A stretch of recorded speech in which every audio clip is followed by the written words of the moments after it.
Le nombre d'allergiques ne cesse d'augmenter en France.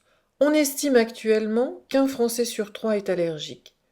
Avec l'interrogatoire, les tests cutanés constituent une étape indispensable au diagnostic allergologique. Les prick tests explorent l'allergie immédiate, essentiellement respiratoire ou alimentaire.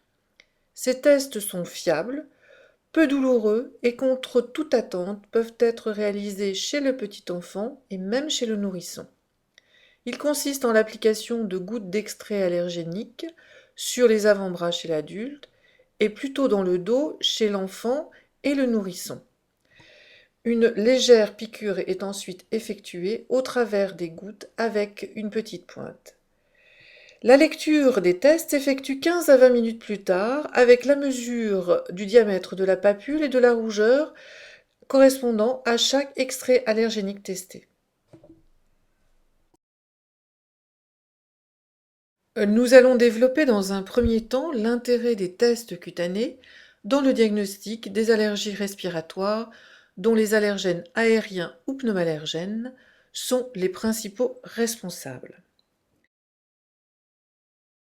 Star incontesté des pneumallergènes, les acariens sont à l'origine chez les allergiques, d'éternuements, de nez qui coule, qui grattent tout au long de l'année ou lors de la manipulation d'objets contenant de la plume ou de la laine ou d'autres tels que les peluches.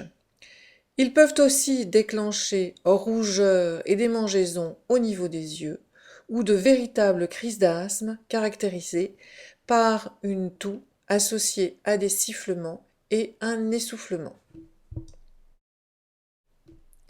Les animaux de compagnie, en particulier chiens et chats, sont également responsables chez les allergiques de rhinite, de conjonctivite, de crise d'asthme, mais aussi d'urticaire lors de contacts directs avec le pelage ou la salive. D'autres animaux à poil ou les nouveaux animaux de compagnie sont également parfois mis en cause. Bien d'autres allergènes domestiques peuvent être également mis en cause, en particulier les moisissures, les blattes et les plantes d'intérieur qu'il ne faut pas oublier. À l'extérieur de l'habitat, ce sont les pollens qui déclenchent par exemple pour les graminées le classique rhume des foins. Des symptômes identiques sont observés également pour les allergiques lors de la floraison de certains arbres, en particulier le bouleau dans le nord de la France, également le frêne. Dans le sud, il s'agit plutôt d'une pollinisation, par exemple, du cyprès. Les dates de floraison peuvent être suivies sur le site du RNSA, pollen.fr. Le contact avec un cheval peut déclencher chez les patients allergiques à cet animal urticaire, éternuement, conjonctivite ou crise d'asthme. Des chevaux appelés Bashkir Curly sont réputés hypoallergéniques, mais des études complémentaires sont nécessaires pour l'affirmer.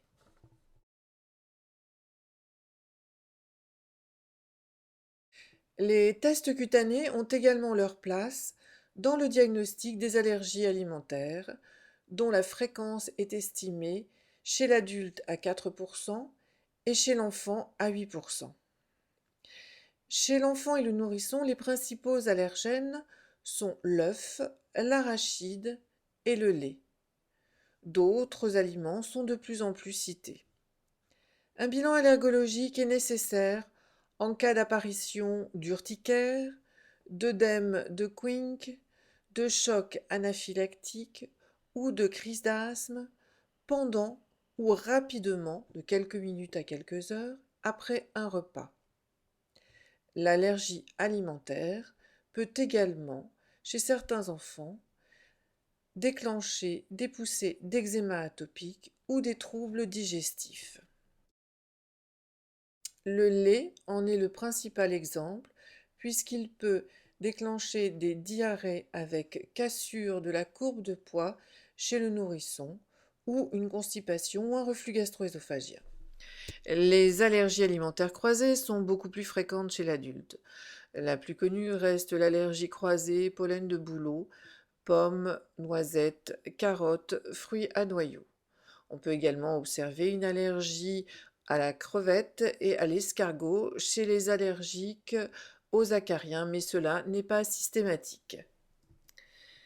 Les patch tests ou tests épicutanés trouvent leur indication dans le bilan d'eczéma de contact, dont les exemples les plus connus sont l'allergie au nickel contenue pendant longtemps dans les bijoux fantaisie, ou l'allergie aux cosmétiques, en particulier aux parfums, dont les 26 principaux allergènes sont obligatoirement cités sur l'emballage.